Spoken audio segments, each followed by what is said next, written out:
monetization. With sincere gratitude, I now request Honorable Prime Minister of India to share his vision and provide us valuable guidance. Honorable Prime Minister. नमस्कार। इस बार budget से पहले आप में से अनेक साथियों से विस्तार से बात हुई थी। इस बजट ने भारत को फिर से हाई ग्रोथ ट्रेजेक्टरी पर ले जाने के लिए स्पष्ट रोडमैप सामने रखा है। बजट में भारत के विकास में प्राइवेट सेक्टर की मजबूत पार्टनरशिप पर भी फोकस है। बजट में पब्लिक प्राइवेट भागीदारी के स्कोप और टारगेट्स को क्लैरिटी के साथ सामने रखा गया है। डिसइन्वेस्टमेंट और एसेट मोनेटाइजेशन इसका एक अहम पहलू है। साथियों, जब देश में पब्लिक सेक्टर एंटरप्राइज शुरू किए गए थे तो समय अलग था और देश की जरूरतें भी अलग थी। जो नीति 50-60 साल पहले के लिए सही थी, उसमें सुधार की गुंजाइश हमेशा रहती है। आज जब हम ये रिफॉर्म्स कर रहे हैं तो हमारा सबसे बड़ा लक्ष्य यही है कि पब्लिक मनी का सही उपयोग हो। कई ऐसे पब्लिक सेक्टर एंटरप्राइज हैं जो लॉस मेकिंग है। इनमें से कई को टैक्स पेयर्स के मनी द्वारा सपोर्ट करना पड़ता है। एक प्रकार से जो गरीब के हक का है, एस्पिरेशन से भरे युवाओं के हक का है, उन पैसों को इन एंटरप्राइज के कामों में लगाना पड़ता है और इस कारण अर्थव्यवस्था पर भी बहुत प्रकार का बोझ पड़ता है। पब्लिक सेक्टर एंटरप्राइज को सिर्फ इसलिए ही नहीं चलाते रहना चाहिए क्योंकि वो इतने वर्षों से चल रहे हैं, किसी के पेट प्रोजेक्ट रहे हैं। पब्लिक सेक्टर एंटरप्राइज किसी विशेष सेक्टर की जरूरत को पूरा कर रहे हो, किसी स्ट्रैटेजिक इंपॉर्टेंस से जुड़े हो तो मैं इस बात समझ सकता हूं और उसकी आवश्यकता भी समझ सकता हूं। सरकार का ये दायित्व है कि वो देश के एंटरप्राइज को, बिजनेस को पूरा समर्थन दे, लेकिन सरकार खुद एंटरप्राइज चलाएं, उसकी मालिक बनी रहे। आज के युग में न ये आवश्यक है न ये संभव रहा है। इसलिए मैं कहता हूं, government has no business to be in business. सरकार का फोकस लोगों के वेलफेयर और विकास से जुड़ी परियोजनाओं पर ही रहना चाहिए। परियोजनाओं पर ही रहना चाहिए। ज्यादा से ज्यादा सरकार का शक्ति, संसाधन, सामर्थ्य कल्याण काम के लिए लगने चाहिए। वहीं सरकार जब बिजनेस करने लगती है तो बहुत तरीके से नुकसान भी होता है। निर्णय प्रक्रिया में सरकार के सामने कई बंधन होते हैं। सरकार में कॉमर्शियल निर्णय लेने का साहस का अभाव होता है। हर एक को भांति भांति के आरोप और कोर्ट कचहरी का भी डर रहता है और इस कारण एक सोच रहती है कि जो चल रहा है उसे चलने दो, मेरा तो दायित्व बहुत लिमिटेड टाइम का है, मेरे बाद जो आएगा वो देखेगा। इसलिए ये फैसला लेता ही नहीं है, जो ऐसा चलता है चलने देता है। ऐसी सोच के साथ बिजनेस नहीं हो सकता। आप भी भली भांति जानते हैं। इसका एक और पक्ष यह है कि जब सरकार बिजनेस करने लगती है तो उसके रिसोर्सेज का दायरा सिमट जाता है। सरकार के पास बेहतरीन अफसरों की कमी नहीं होती, लेकिन उनकी ट्रेनिंग मूलतः शासन व्यवस्थाओं को चलाना, नीति निर्धारण नियमों का पालन कराना, जन कल्याण के कार्यों पर बल देने के, उनके लिए आवश्यक नीतियों के निर्माण, और इन बातों में उनकी ट्रेनिंग भी हुई होती है और इसमें उनकी महारत भी होती है, क्योंकि जीवन के लंबे अरसे तक लोगों के बीच इस प्रकार के काम करते करते वो आगे आए हैं।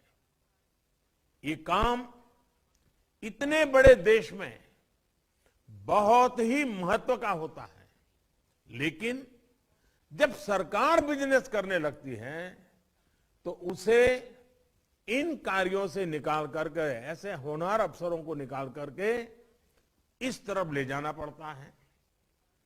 एक प्रकार से हम उसके टैलेंट के साथ अन्याय करते हैं, उस पब्लिक सेक्टर एंटरप्राइज के साथ अन्याय करते हैं। परिणाम स्वरूप उस व्यक्ति का नुकसान होता है, उस एंटरप्राइज का नुकसान होता है, और इसलिए ये एक तरह से देश को कई प्रकार से नुकसान पहुंचाता है। हमारी सरकार का प्रयास लोगों के जीवन स्तर को सुधारने के साथ ही लोगों के जीवन में सरकार के बेवजह के दखल को भी कम करना है। यानी जीवन में ना सरकार का अभाव हो, ना सरकार का प्रभाव हो। साथियों, आज देश में सरकार के नियंत्रण में बहुत सारे अंडर यूटिलाइज और अनयूटिलाइज एसेट्स हैं। इसी सोच के साथ हमने नेशनल एसेट मोनेटाइजेशन पाइपलाइन की घोषणा की है। ऑयल हो, गैस, पोर्ट, एयरपोर्ट, पावर, ऐसे करीब 100 एसेट्स को मोनेटाइज करने का लक्ष्य हमने रखा है। इनमें 2.5 ट्रिलियन रुपए के इन्वेस्टमेंट के अवसर मिलने का अनुमान है, और मैं ये भी कहूंगा कि ये प्रक्रिया आगे भी जारी रहेगी। सरकार जिस मंत्र को लेकर आगे बढ़ रही है वो है मॉनेटाइज और मॉडर्नाइज। जब सरकार मॉनेटाइज करती है तो उस स्थान को देश का प्राइवेट सेक्टर भरता है। प्राइवेट सेक्टर अपने साथ निवेश भी लाता है, ग्लोबल बेस्ट प्रैक्टिसेस भी लाता है, टॉप क्वालिटी का मैन पावर लगाता है, मैनेजमेंट में बदलाव लाता है। इससे चीजें और मॉडर्नाइज होती हैं, पूरे सेक्टर में आधुनिकता आती है, सेक्टर का तेजी से विस्तार होता है और जॉब्स के नए अवसर भी पैदा होते हैं।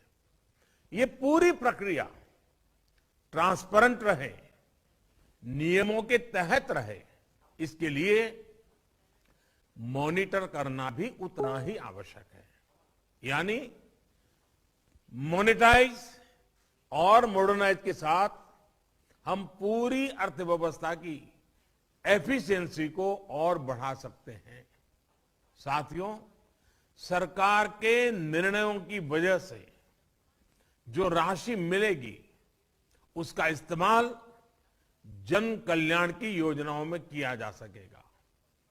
एसेट मोनेटाइजेशन और प्राइवेटाइजेशन जो पैसा आता है उससे गरीब का घर बनता है। वो पैसा गांव में सड़क बनाने काम आता है, वो पैसा स्कूल खोलने में काम आता है, वो पैसा गरीब तक साफ पानी पहुंचाने के काम आता है। सामान्य मानवी से जुड़े ऐसे कितने ही काम होते हैं। आजादी के इतने साल बाद भी हमारे देश में इस तरह की कमियां हैं। अब देश इसके लिए ज्यादा इंतजार नहीं कर सकता है।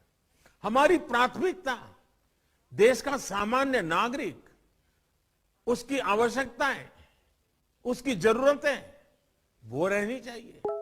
सरकार इस दिशा में तेजी से काम कर रही है।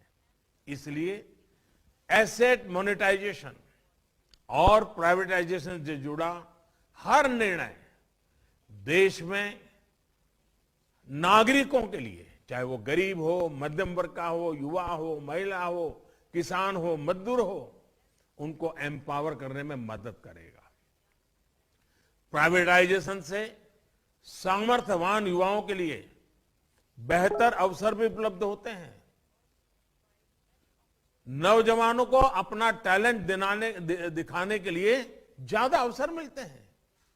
साथियों, देश के हर एंटरप्राइज को एफिशिएंट बनाने के लिए transparency, accountability, rule of law, parliamentary oversight और मजबूत राजनीतिक इच्छा शक्ति आज आप स्पष्ट रूप से अनुभव करते होंगे।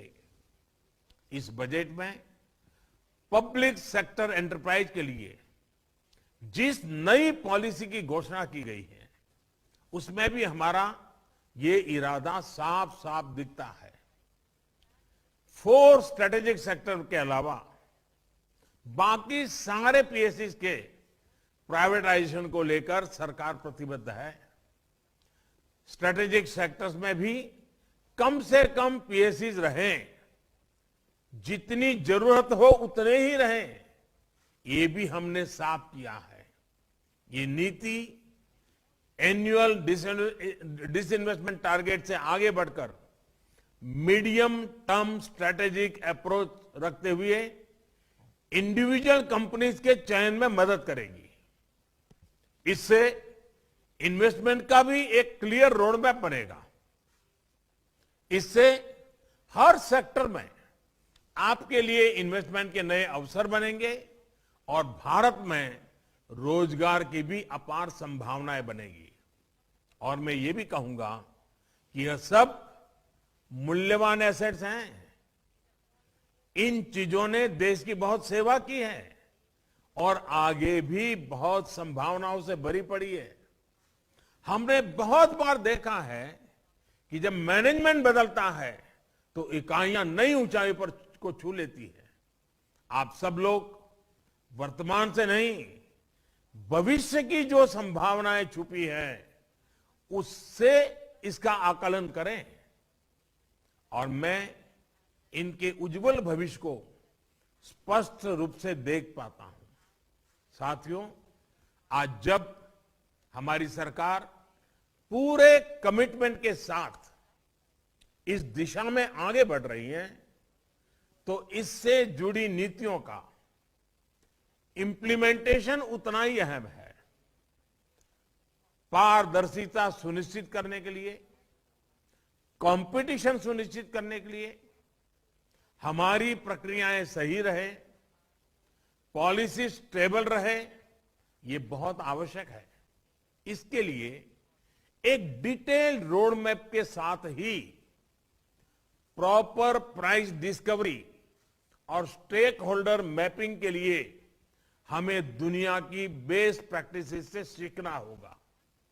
हमें यह देखना होगा कि जो निर्णय लिए जा रहे हैं वो लोगों के लिए तो लाभकारी हो ही, उस सेक्टर के विकास में भी मदद करें। साथियों, दिसंबर में वर्चुअल ग्लोबल इन्वेस्टर समिट में आप में से अनेक लोगों ने सोवरिन और इंफ्रास्ट्रक्चर फंड के लिए टैक्स इंप्रूवमेंट जैसी कुछ बातें मेरे सामने रखी थी। आपने देखा है कि इस बजट में इसका समाधान किया जा चुका है। देश के काम करने की स्पीड आज आप अनुभव करते होंगे। प्रोसेस को तेज करने के लिए हमने एक एम्पावर्ड ग्रुप ऑफ सेक्रेटरीज बनाया है जो इन्वेस्टर के सिस्टम से जुड़े इश्यूज को तेजी से दूर करता है। इसी तरह अनेक सुझावों के आधार पर हमने बड़े इन्वेस्टर्स को कदम कदम पर मदद करने के लिए एक सिंगल पॉइंट ऑफ कांटेक्ट का सिस्टम भी बनाया है। साथियों, बीते वर्षों में हमारी सरकार ने भारत को बिजनेस के लिए एक अहम डेस्टिनेशन बनाने के लिए निरंतर रिफॉर्म्स किए हैं। आज Bharat one market one tax system से युक्त है। आज भारत में कंपनियों के लिए एंट्री और एग्जिट के लिए बेहतरीन माध्यम उपलब्ध है। भारत में कंप्लायंस से जुड़ी कॉम्प्लेक्सिटीज को लगातार सुधारा जा रहा है। लॉजिस्टिक्स को लेकर आने वाली समस्याओं को तेज गति से दूर किया जा रहा है। आज भारत में टैक्स सिस्टम को सिंपल किया जा रहा है। ट्रांसपेरेंसी को बल दिया जा रहा है। भारत उन देशों में है जहां टैक्स पेयर के राइट्स को कोडिफाई किया गया है। लेबर लॉज को भी अब सरल किया जा चुका है। साथियों, विदेश से जो साथी हमारे साथ आज जुड़े हैं, उनके लिए तो एक प्रकार से भारत में नए अवसरों का खुला आसमान है। आप भी परिचित हैं कि एफडीआई को लेकर भारत ने अपनी पॉलिसी में किस तरह के अभूतपूर्व रिफॉर्म्स किए हैं। एफडीआई फ्रेंडली माहौल और प्रोडक्शन लिंक इंसेंटिव्स पीएलआई जैसे प्रोत्साहन के कारण आज निवेशकों के में भारत के प्रति उत्साह और बढ़ा है। ये बीते कुछ महीनों में हुए रिकॉर्ड एफडीआई इनफ्लो में स्पष्ट रूप से दिखता भी है। आज ईज ऑफ डूइंग बिजनेस सिर्फ केंद्र सरकार तक सीमित नहीं है, बल्कि हमारे राज्यों ने भी इसके लिए स्वस्थ स्पर्धा हो रही है। ये एक बहुत बड़ा बदलाव है। साथियों, आत्मनिर्भर भारत के लिए मॉडर्न इंफ्रास्ट्रक्चर पर, मल्टी मॉडल कनेक्टिविटी पर तेजी से काम किया जा रहा है। अपने इंफ्रास्ट्रक्चर को अपग्रेड करने के लिए आने वाले 5 वर्षों में 111 ट्रिलियन रुपए की नेशनल इंफ्रास्ट्रक्चर पाइपलाइन पर हम काम कर रहे हैं। इसमें भी प्राइवेट सेक्टर के लिए लगभग 25 ट्रिलियन रुपए की इन्वेस्टमेंट की संभावनाएं हैं। ये इंफ्रास्ट्रक्चर प्रोजेक्ट्स हमारे यहां रोजगार और डिमांड को भी बढ़ावा देने वाले हैं। मुझे इस बात का भी एहसास है कि अनेक इन्वेस्टर्स भारत में अपना पहला ऑफिस खोलने की सोच रहे हैं। ऐसे सभी साथियों का स्वागत है और मेरा सुझाव है, गिफ्ट सिटी में इंटरनेशनल फाइनेंस सेंटर से बहुत मदद मिलेगी। इस सेंटर को इंटरनेशनली कंपैरेबल रेगुलेटरी फ्रेमवर्क के तहत गवर्न किया जाएगा। ये आपके लिए काम करने का एक बेहतरीन बेस हो सकता है। ऐसे ही अनेक प्लग एंड प्ले सुविधाएं भारत में देने के लिए हम तेजी से काम कर रहे हैं। साथियों, ये समय भारत की विकास यात्रा में नए अध्याय की शुरुआत करेगा। जो निर्णय अब लिए गए हैं, जिस लक्ष्यों की तरफ देश बढ़ रहा है, उन लक्ष्यों की प्राप्ति पूरे प्राइवेट सेक्टर पर भरोसा और बढ़ाएगी। दुनिया के सबसे बड़े युवा देश की अपेक्षाएं सिर्फ सरकार से नहीं है, बल्कि प्राइवेट सेक्टर से भी उतनी ही है। ये एस्पिरेशंस बिजनेस की एक बहुत बड़ी अपॉर्चुनिटी लेकर आई है। आइए हम सभी इन अवसरों का उपयोग करें, एक बेहतर दुनिया के लिए आत्मनिर्भर भारत के निर्माण में योगदान दें। और इतनी बड़ी तादाद में आज आप इस संवाद में शामिल हुए हैं, इसलिए मैं आपका हृदय से आभार व्यक्त करता हूं। आपके पास गहरा अनुभव है, देश और दुनिया का अनुभव है। आपके उत्तम सुझाव हम लोगों को इन चीजों को तेज गति से आगे बढ़ाने में बहुत मदद करेंगे। मेरा आपसे आग्रह रहेगा, बजट में जो बातें आ चुकी है, सरकार ने जो नीति निर्धारित की है, जिन बातों को मैंने आज उल्लेख करने का प्रयास किया है, मुझे आपकी भी मदद चाहिए तत्काल तेज गति से इंप्लीमेंट करने का रोड मैप बनाने में। मुझे विश्वास है कि आप सबका अनुभव, आपका ज्ञान, आपका सामर्थ्य भारत की इस आशा अपेक्षा दोनों मिलकर के एक नई दुनिया निर्माण करने की ताकत पैदा करते हैं। मैं फिर एक बार आप सबका स्वागत करता हूं, आपके सुझावों का इंतजार करता हूं। बहुत बहुत धन्यवाद।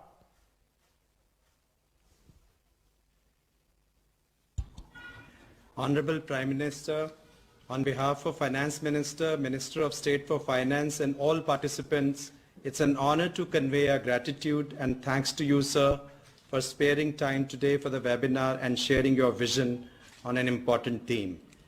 As we begin our deliberations today, we have been greatly benefited from your thoughts.